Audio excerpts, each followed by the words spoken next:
بەڕێزان سڵاوتان لێ بفەرمون بەردەوامی لەگەڵتان خات و جوانبا لێەوە دەست پێ بکەین کە کاک محەممەد عەبدوڵڵا ئەڵێ کێشەی ئەمە کێشەی سیستمە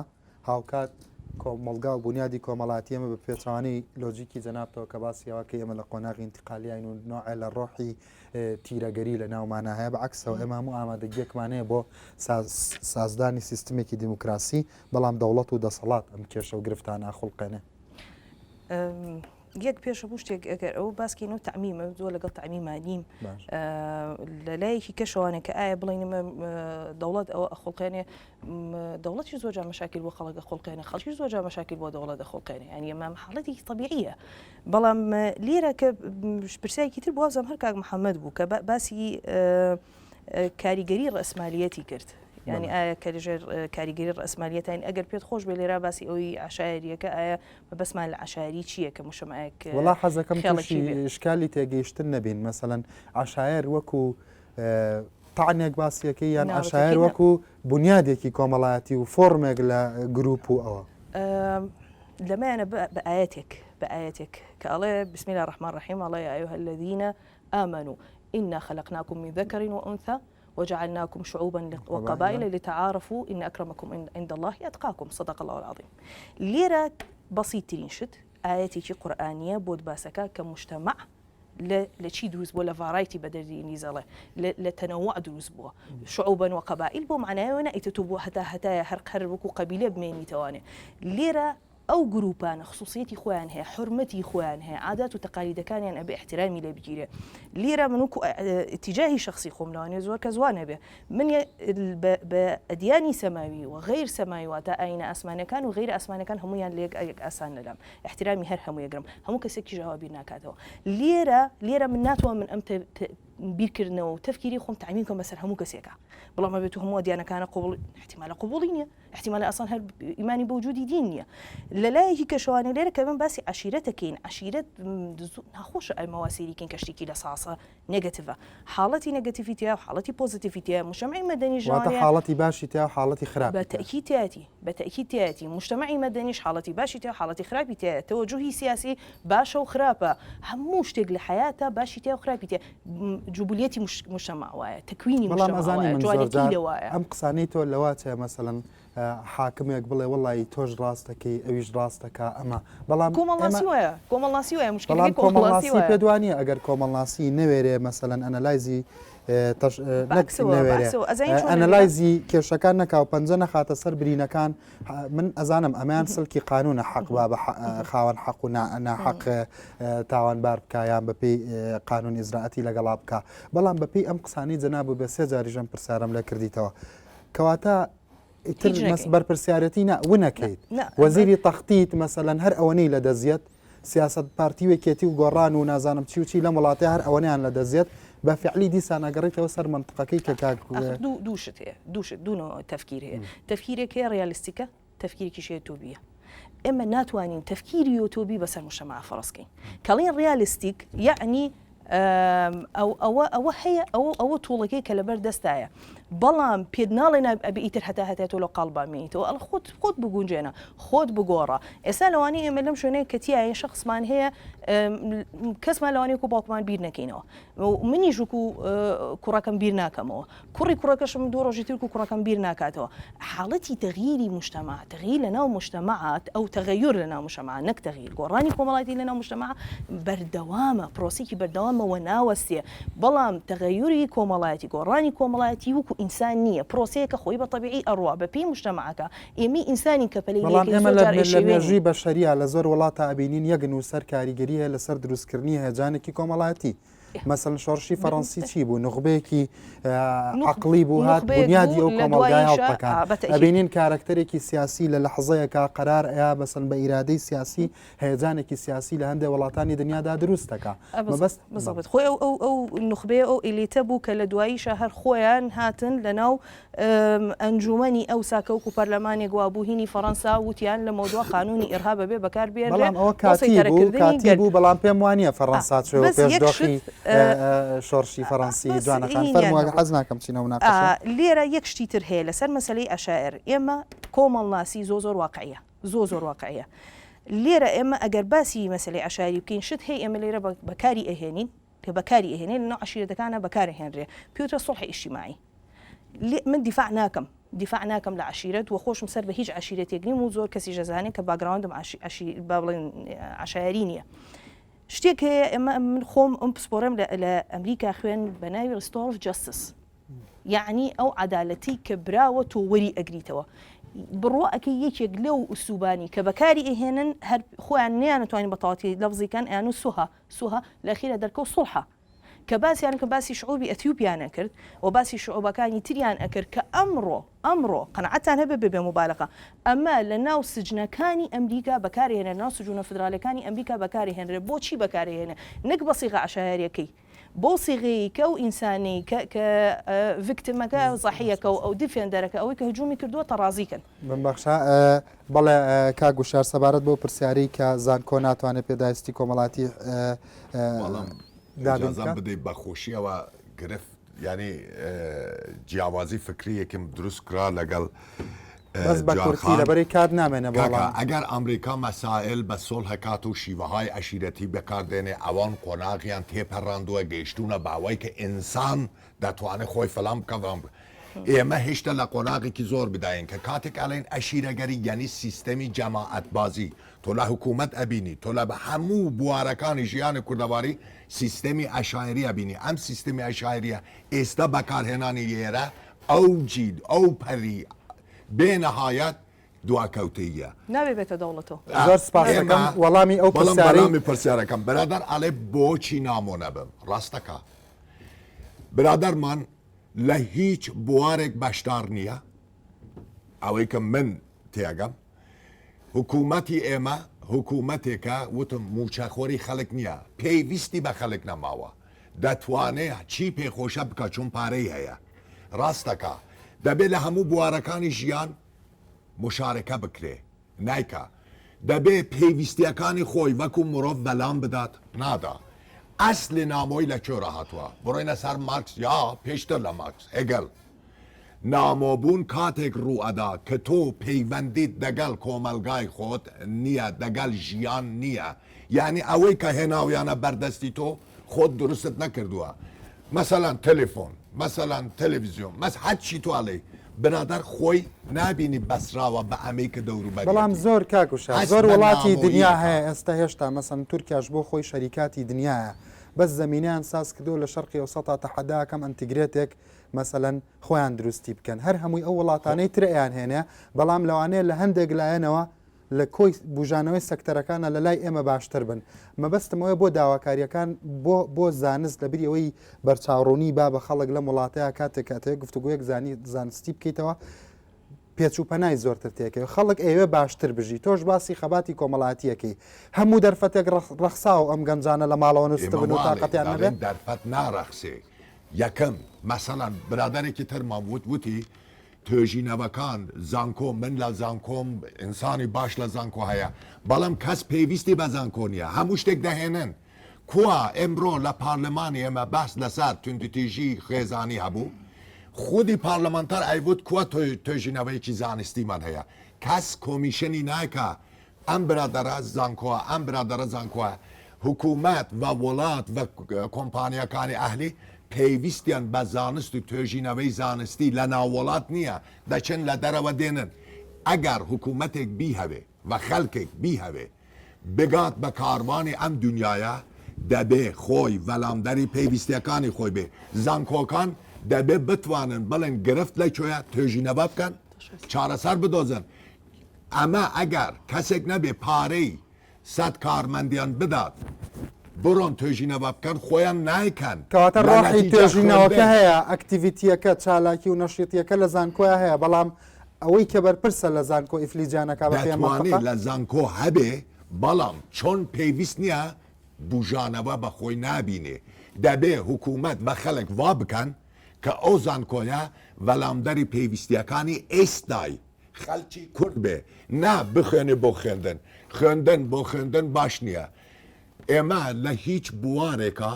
خەڵکمان بەشدار نەکردووە چۆن پێویست نیەن. ئەم سیستەمە ئەقلیە دەبێ بگۆڕێ. ئەگینە سبینی دەبینی لە شەقام مەوزەخوا لە سەیارەی فرەیەدا چۆن دانیشتووە لە ئۆتۆمۆبیلی چرخی 21 عقلیەتەکەی ئیدەورەی دەرەبەگایەتیە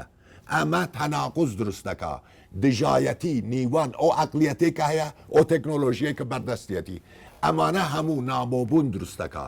بەحسەکە دوور و درێژە لە یەک بەرنامەی بچووک ناکرێ ئێمە دەبێ بڕۆین بینوسین توێژینەوە بکەین بەڵام کەی ئەواکەین کە کەسێ لێمان بکڕێ بەڵێ کاکە تۆ فلان مامۆستا لەگەڵ تەلەبەکانت بڕۆ لەسەر توندتیژی کۆمەڵایەتی توێژینەوە بکە تا من کە ئەندامی پارلەمانم بتوانم بەریار بدەم لە پارلەمانی ئێمە بەریار زەوقیە من ئەگەر عقلم هەبوو بەریارەدەم بەرامان خوشکم زۆر جوان وتی ئەوانیش کە ئێستا هاتوونە پارلەمان لەبەر ئەوە نەهاتوونە پێویستی وڵاتن لەبەر ئەوە هاتوونە لیستی داخرا بووە ئەو قۆناغە وای قبولە کرد کە لیستێک بێ چێ پێ خۆش ئێستا لە ئۆپۆزیسیۆن من برادر هەیە لە لەندەن بووە من چاکی ئەناسم خوا درستی نەکردووە کە ببێ بە ئەندام پارلەمان بەڵام دەق هێناویانە کردوێنە زۆر سپاس بۆ بەڕستان فەرموو مامە ساواڵ وەڵامی پرسیارەکان حەز ناکەم تکراری بکەمەوە لەبەری خۆت نووسیت وڵای یەکەم بێ لەوەیەوە دەست پێ بکەین کاوی کا نەوشیروان فەرمووی ئایا میدیای کوردی چڕۆڵێک دەگێڕە لە بنیاتی کۆمەلگای ڕۆڵێکی زۆر گرنگە بگێڕێ کۆمەلگای تازە کۆمەلگای مۆدێرن یەکێک لە ڕایاڵە گرنگەکانی ئەندامەکانی کۆمەلگا بەیەکەوە گرێەیە خێزان نییە بەتەنیا خێزان ئیسا کەم خێزان هەیە لەم شارەیە کە لە چاو شارەکانی تر باشترە ئەو خێزانە باوکو دایکێک بتوانن لە ماوەی 24 ساعتا 2 دقە دیبیت بکەن قسە بکەن کێشەی ماڵەکەیان بە گفتوگۆ چارەسەرکەن لەگەڵ مناڵەکانیان قسە بکەن بەڵام ماوەی 12 بۆ 18 ساعت لە بەردەم شاشی تەلەڤیزۆنیەکان سەیری گۆڤارەکەن ڕۆژناگوێ لە ئیزگا ئەگرنە چنە سەر ئەنتەرنێت بۆیە میدیا ڕۆڵێکی گرنگ ئەبینێ قسەکە لەوە نییە ئەم ڕۆڵە گێڕێ بەس ئێمە چۆن سوودمان لێ بینیوە ئەمە دوشتی جیاوازن ئەمانە هەمووی کەرەستەن لە ئیستایە ئاپاراتێکن سوودیان هەیە زیانیشیان هەیە ئەوە سێتە سەر ئەو تاکە وشیارە چۆن ئەمە بەکارەهێنێ تۆ تفانگێکە پێ پارێزگاری لە وڵاتەکە تەکەی یان ئەندامانی وڵاتەکە تەکوژی هەردووکی پێکرێ تۆ توانی شتی باشی پێ بکەی یا توانی شتی خراپی پێ بکەی ئێمە بێ قسە لەسەر ئەوە بکەین ئایا ئێمە تەکنۆلۆژیای تازەی میدیاییمان بۆچی بەکارهێناوە ئایا ئێمە توانیمانە سوود لەمە وەربگرین توانیمانە سوود لەمە بە شێوەیەکی باشوەرگرین لێرەوە چم بۆ جوابی کاک ئیسماعیل بە مۆچووگە پەیوەندی بە عینی تەوەرەوە هەیە نەخێر میدیاکان لە وڵاتی ئێمەیە هۆکارێکی سەرەکی پەرتکردنی کۆمەلگان هۆکارێکن بۆ ئەوەی یان تاکەکانی کۆمەلگا لە یەک دوورخەنەوە یان بەریەکیان بخەن هۆکارێک نین زمینی پێکەوە ژیان بسازێنن یەکتری کۆمەلگا بۆ پاک و گەنداڵ بۆ ینی پەرتکردن تۆ ئەگەر سەیری بکەی خۆت لەگەڵ ذاتی خۆتە ئەوەی فرۆی دەڵێ ئیگۆ سۆپەر ئیگۆ و هەمووی لەتەکە یعنی تۆ هەر لە سیراعانیت لەگەڵ ناوەوەی خۆتە تۆ لە سیراعی لەگەڵ خۆشتا ئەمەی گەمە گرفتی کووردە یعنی هەر تۆ لە ململانەیە لەگەڵ لا شعورتا لەگەڵ شعوریشتا لە ململانەیە یعنی ئەمە گرفتێکی زۆر گەورەیە میدیای کوردی ڕۆڵێکی گەورەی لە مابینیەوە بۆ چونکە وەکو ئامرازێکی گەشەپێدانی کۆمەڵایەتی نەهاتوەتە ئیشکردن و بەرجەستە نەکراوە بەڵکو وەکو چەک لە شەڕا بەکارهێنراوە و ئەو میدیانە لە سەردەمی شەڕی ناوخۆیە باشترین نمونەی بەرهەمهێنانی ئەو جۆرە پەیامەن کە کۆمەلگا بە تەواوی نەگلەتەکە وێرانی ئەکا ئەوەی کە کاکشیروان فەرمووی ئایا ئەوان بەڵێ ئەندامی ئەم کۆمەلگایان و ئەوانە لەوانەیە دەستەبژێری ئەم کۆمەلگایە بن قسە لەوە نییە ئەوان ئەندامی ئەم کۆمەلگانیان نین قسە لە شەرعیەتی ئەوان نییە زۆرینیان هەیە کەمینە قسە لە ئەدایە لە ئەمریکا دوای 2 ساڵ ئۆباما دەرچووە دوای 2 ساڵ هەڵبژاردننی ئۆباما ڕاپرسیەگەکرێ لە هەر وڵاتێکی دیموکراسیە زۆرینەی هێناوە قسە لەسەر زۆرینەی نییە بزانن ئەدای ئەو کردداری ئەوەیە کە دەنگیان پێیاوە ئەگەر وانە بێ ئەوان ناتوانن 2 ساڵی تر تێپەڕێن لە بەرێم شەرعێتی دیموکراسی هەیە ڕایەگرن هەڵبژاردننی پێشوەختەکەن بۆیە قسە لە ئەدای ئەو بەرپرسانەیە ئایا تۆ ئەتوانی بە شۆفێری پاسێگەڵی خێرامەڕۆ لە یان ڕامگرە من بۆ ئەوێ ئەچم ئەو بە ئارەزوی خۆی ئەڕوا تۆ لێ قوبوڵەکەی ئەگەر ئامادە بووی لێ قوبوڵەکەی ئەبێ ئامادەش بی کە خستی تێ چاڵەکەەوە داوای هیچ حەقێک لە سپاس بۆ بەڕستان ئەگەر ڕەمەوالات کاتەکەی من زۆر خراپ بوو بەڕاستی دکتۆر فەرمووی ئێمە بێ ڕالیستیانە من لەگەڵ ئەوەیە بەڵام زۆربەی بێ ئۆتۆبیانە بووە لێرە دەسەڵاتی سیاسی یان ئۆتۆبیانە سەیری شتەکە ئەڵێ واتان بۆکەین یان هیستۆریزمیانە مێژویان ئەڵێ وامان کرد قسە لەسەر ئیستانیە هەمووی بەڵێنەیە بۆ ئایندە یا شانازیە بەڕابردوو هەتا ئێمە ئیش لەسەر ئیستانەکەین خوێندنەوەمان بۆ گەنجی ئیستانە بێ خوێندنەوەمان بۆ ژیانی سیاسی ئیستانە بێ ئێمە ناناڵین چارەسەر چونکە نەخۆ ئێمە عیلاج بە نەخۆشەگەین یا مردووە لە ڕابردووە یان هێشتا لەدایک نەبووە بەڵام ناین نەخۆشە ڕاستەقینەکەی بەسەر جادەیە ئەڕاو ئەکەوێ چارەسەری بکەین زۆر سپاس بۆ بەڕستان خاتو جوان بەپێی قسەکانی ئەو هاوڕێمان بێ دەنگی نە مەسەلەن هاوارێکمان بیست کاڵێ پێداویستیەکانی کۆمەلگای کوردی لەلایەن دام و دەستگاکانی پەیوەست بە ژیانی خەڵکە وەکو پێویست دابین نەکراون و لە زانکۆ بینیمان دەنگ بەرز بۆیەوە لە ناوەندی شەقام و لە فەزای کۆمەڵاتیە نەهەبوو بەڵام میکانیزمی ڕوبەڕووبوونەوەی نەئەکان دیالۆگی منطقیانە نەبوو بەڵکو و دەمکوتکردن بوو بە پێی لۆجیکی ئەمە پێدوانیە دەلالەتێکە بۆ ئەوەی کە لە کۆمەلگایە خەریکە ڕۆحی نەشونما ئەبزوێ بەڵام فەزای سیاسی تەبانیە لەگەڵ فەزای کۆمەڵاتی نەک خەریکە بزوێ یاری مشەمەعی کوردی من قەومی ژنیم زۆر لەبیرکردنەوە بەڵام شانازی پێوەکەم کە کوردم لە بەرەوەی نەتەوەی کورد لە ئەوڵ وانێ زیندوو بووە یعنی ئەوە لەوانەیە زیاتر ئەو پسپۆرانی بواری مێژوو زیاتر بتوان لە من قسە بکەن لەسەر مۆزوعە مشتەمەعی کە عبودیەتی تیا نەبوو بێ مشتەمەعێک کە جاریەکە کە ئافرەت بۆ کەخڕین و فرۆشتنی پێکراوە بۆ هەنێ مەسائیلی وەکو سلعە بەکارهێنراوە وەکو بابەتێک بەکارهێنراوە کە ئەمەیتیانە بوو بێ مشتەمەع قەت تەسەوور ناکەم بمێ ئێستا باشە ئێستا ئینتاجی دەسەڵاتێکمان کردووە لە ئاستی ئەم زیندوەتیەمان بێ بە قەولی جەنابەتە فەرمووی وەکو کەسێکی سیاسیش ئەگەر وەکو کەسێکی سیاسی جواب بەمەوانەیە لەوانەیە بە سیاسیانە جواب بەمەوە بەس ئەگەر وەکو کۆمەڵ ناسێک جواب بەمەوە پێت ئەڵێم بۆ هەمیشە سیاست تعبیر بێ لەوەی کە مەسەڵەن وەڵامی دیفاعی لێکم دیفاع لە تەوەجوهەکەی خۆمەکەم بۆ دیفاعی لێکم وجودی من بێت تەوەجوه سیاسەکە کەواتە پێدوانیە تۆ وەکو کۆمەڵناسێک چۆن تەحلیلی ئەمەم بۆکەی ئەگەر ئێوە دروست بوون بۆ دیفاعکردن بەس تەنیا لە بیر و بۆچوونی خۆتان وەزانستیش بەس بۆ ئەنەلایز کەواتە مشتەمەع بێ کەس و بێ پێچ و پەنامێنێتەوە نەتیجەی ئەم فەزا کۆمەڵایەتیە ئەخیرەن پێکدادانە لە نێوان خەڵکو و دەسەڵاتە ئەزین چۆنە ئەگەر هاتوو من وەکو سیاسیەک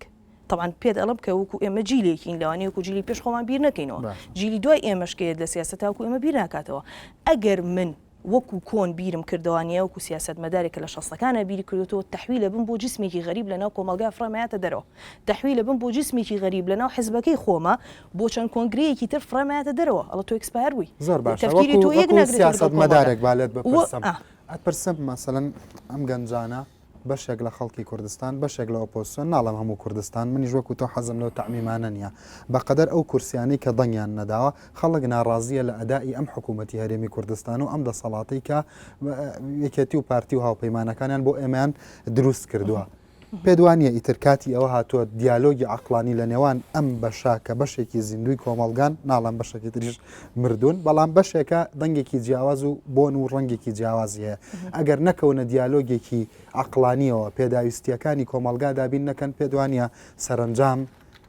باش نابێت بەتەکیت ئەو حاڵەتش کە من اعترازم هەبێت لەسەر شتێک لەسەر بابەتێک لەسەر فکرەیەک حاڵەتێکی زۆ زۆر نۆرمەڵە حاڵەتێکی زۆ زۆر سروشتیە من وەکو پێم وتی ئەگەر هەموو خەڵک بە من وەکو حکوومەت پێم بڵێ لە ساسەتەوە ڕاستی ئیلا درۆیەک هەیە لەو ناوە بەڵام لێرە دووشت هەیە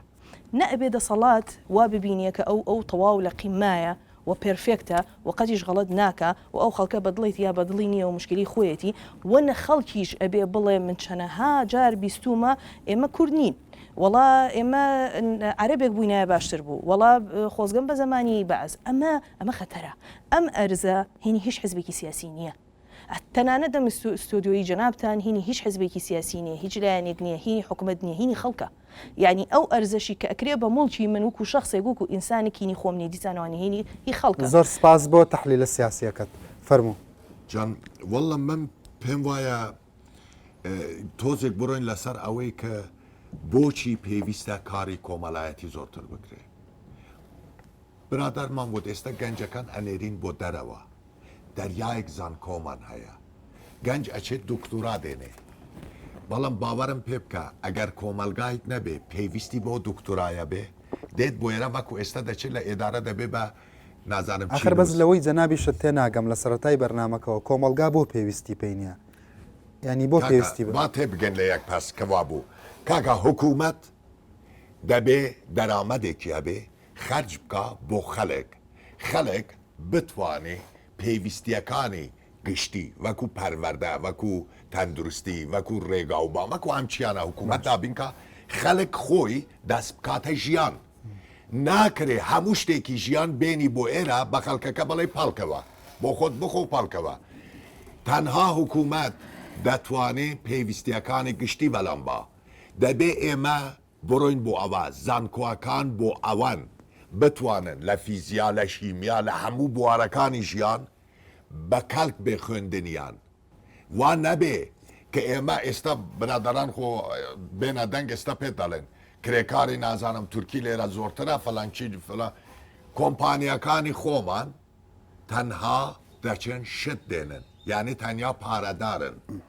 حکوومەتەکەشمان دەچێت متەخەسیسی دەرەوە دێنێ برامان بە من وتی لێرە لە زانکۆمان ئینسانی باش هەیە مامۆستای زۆر باشمان هەیە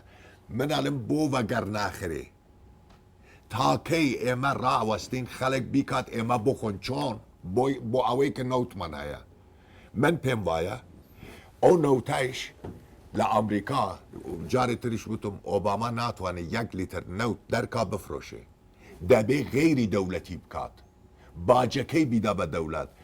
بەس بڕیارەدا بەڵێ بەس بڕیارەدا ببینە پارلەمان بڕیاردەری سەرەکیە حکوومەت جێبەجێکەرە دەستگایەکی قەزا هەیە نیوان خەڵک گرفتەکانی خەڵک و نیوان خەڵک و حکوومەت قەزاوەت دەکا هەمویان دەبێت سربەخۆ کاری خۆیان بکەن بەڵام ئێستا چی هاتووە هیزبەکان ئەندام ئەنێرن بۆ ناو پارلەمان کە ئەندامێکی بەتوانە ناڵم نیین هەیە تێدا هەیە بەڵام بۆ پارلەمان باشە ئێستا بۆ نمونە ئەگەر تۆ لە جێگاکەی دکتۆر بەرەم ساڵح بیت بۆ فەزای کۆمەڵایەتی مەسەلەن چۆن فەزای کۆمەڵایەتی ئاراستاکەی بۆ ئەوەی کە بەشدار بێ لەم کێبڕکێ جیهانیەی کە زۆر جار لە شیکاری و قسەکانی بەڕێستا باسیەکەی من دەچم لە سەر توانەسازی مرۆڤ ئەمجا پشتیوانی یەکەم لە بەرهەمەکانی خۆماڵی و کاری خۆماڵی لەسەر هەناردە و هاوردە بیرەکەم وەکو هەموو وڵاتانی دنیا چی بکەم کە وڵاتی من گەشە بکە نەوت ناسووتێنم دووکەڵکەم بۆ ئاسمان دەکەم بە سێ بەشێکی داهێنم بۆ نەوەی داهاتوو بەشێکێکم بە بەرهەمهێنان بەشێک سەرفەکەم بۆ وڵات یعنی سیستەمەکە واکەم ئەم ملەتە وەکو ژاپۆن وەکو ئەڵمانیا وەکو کەسان نالم ئێرە ببێ بە ژاپۆن وەکو ئەوان بتوانن وەلامدەری پێویستیەکانی ڕۆژانەی خۆیان بدەن کە مرۆڤێک نەتوانێت پێویستی خۆی وەلام بدا خەلکی تر وەلامیەدا چۆن بدا حەقی خۆیەت زۆر سپاس مامۆستا هاواڵ هەمان پرسیارم بۆ جەنابتان هەیە ئەگەر بەڕێزێ مەسەلەن لە ناوەندێکی بڕیاردانە بیت مەسەلەن بۆ فەزای کۆمەڵایەتی بۆ ئەوی کە کۆمەلگا ستێپ بای ستێپ گەشە بکە یا لانی کەم ئەگەر گەشەی کردووە دەنگی بگا چۆن زەمینە سازیەکەی بۆ ئەو کەوتن و هەستانەوە کە کۆمەلگا پێویستێتی ممارەسەی ژیانێکی ئاسایی کۆمەڵایەتیانی خۆی بکات دیارە منەوە ساڵح نیم لەو پۆستانەیە بەکارم بێنن ئەوەی کاکە ژووتی ئەو هاوڕێمان زۆر تەواوە ئێمە کۆمەڵە مامۆستای نەک بەکارمان ناهێنن هەموو لایەگەوەنە بەکاری هێنان خەریکە بە عمل نامێنین بۆیە تۆ ناکرێ ئەو نمونانەش نەبینی لە زانکۆیەوە زانکۆکانی ئێمە بەڕاستی ئەوەنە چەق بەستونین ئەوە نەکەن بەڵام ئەگەر ڕۆژە لە ڕۆژان ئێمە ئەو بکەین یا پرۆژەمان هەبێ بۆ ئەوە پێش هەموو شتێ پێشەوەی بینا بکەین فێلا بکەین گردەکان داگیرکەین ئەبێت تەنمی بەشەر بکەین بێ ئینسان بینا بکەینەوە ئێمە گرفتی پارەمان نیە لە وڵاتەیە پارە لە زۆرە لە وڵاتەیە ئێمە گرفتی سەرچاوە و کانزا و ماوادی خاممان نییە ئێمە گرفتی بازارمان نییە گەورەترین بازارین گەورەترین سەرچاوی کەرەستەی خاوین بەڵام مشکلەی نەبوونی عقڵمان هەیە گرفتی بەڕێوەبردننی ئەم ئەبێ ئینسان بینا بکەینەوە ئەبێ ئینسان وا لێ بکەینەوە کە ئەساسی تەوەری بەرنامەکەی تۆ لەسەر ئەوەیە چۆن ئەم ئینسانە ئاسایش چییە ئاشتی چی ئاسایش دروستێکە ئاسایش چییە ئەوەیە خەڵک لە ترس بڕەوێنیتەوە لێرە ترس کراوە بە فۆبیا بکراوە بە ترسی تۆقێنەرانە لی بترسی هەموو کەس وا کاکە لی بترسی ئەڵە تۆ بزانە وا بکە بزانە چی لەسەر نووسم بزانە چی پێەکەم ترس لەم وڵاتەیە حکومەکە نەک پرۆژە ئەبێ ئینسان وا لێ بکەین نەترسێ کە نەترسا بیرەکاتەوە ئەبێ ئینسانەکان وەکو یەک بن ئەوەی بەخششی هەیە بەرهەمی هەیە ئێمە گوندمان هەیە بەم بێدەرامەتیە بەم وەزعە لەم گەرمایە بۆ نمونە حکومەتی مرۆ لە سلێمانی کارەبای زۆر خراپ بوو بەڵام ئەو هاتووە لە گوندەکەی خۆیە بە ئاو کارەبای دروست کردووە چۆرە باڵیان گوندێکە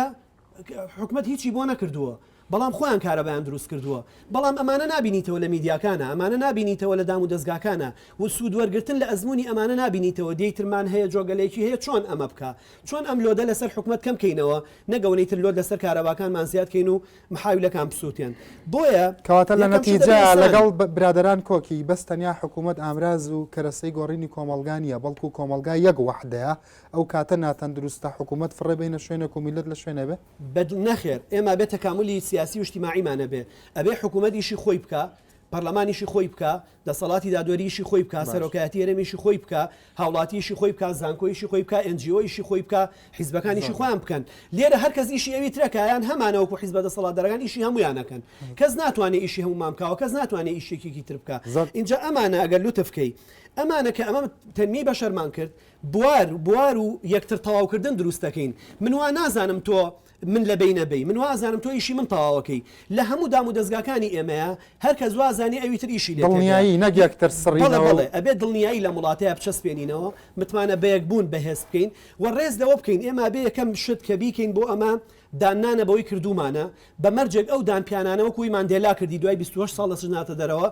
ئەو دانپیانانە لەسەر حسابیەوە نەبێ ئەم جانی بێ بە قوربانی یعنی لەبەرێم تاوانانی کردو نابێ بکوژرێ بەڵام دانپیانانەکەی گرنگە اینجا لە دوای دانپیانانەکەەوە پێویستمان بە لێبوردەیی هەیە ئەبێ ئەوانەی ئەو تاوانیان بەرامبەر کرداوە ڕۆحی لێبوردەیان هەبێ نابێت تا بڵێ من بەدەستی خۆم تۆڵە نەسەنمەوە واز ناهێنم اینجا لەسەرەوەی باس کرا بەڕاستی کە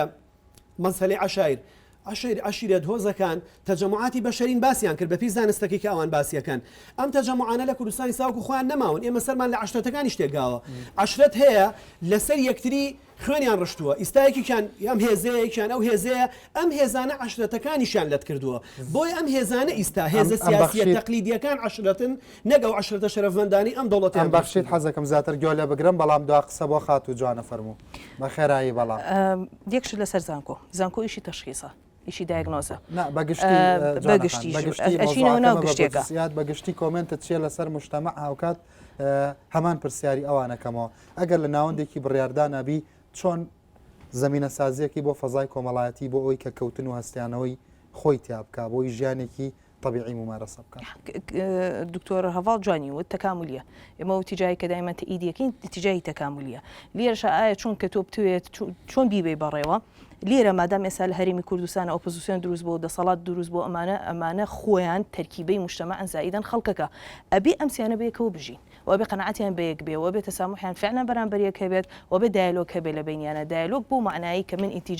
اتجاهيته اجتماعيت اقتصاديت سياسيت دينيت نفسيت هم اتجاهها كان احترام بقرم أول شيء دائما بس ما كردوا أميك أو إرهاب تيرور رسالة عالمها كدروز بو أويك احترامي رأي مقابل ناجيري زور سپاس بو برز خاتو جان كاغوشار دكتور هفال ابو بكر بینرانی برز خوشیز رزی رانسنگای و کویستاویون پروگرامتان پیشکش کمو کاتی خوش بمونید.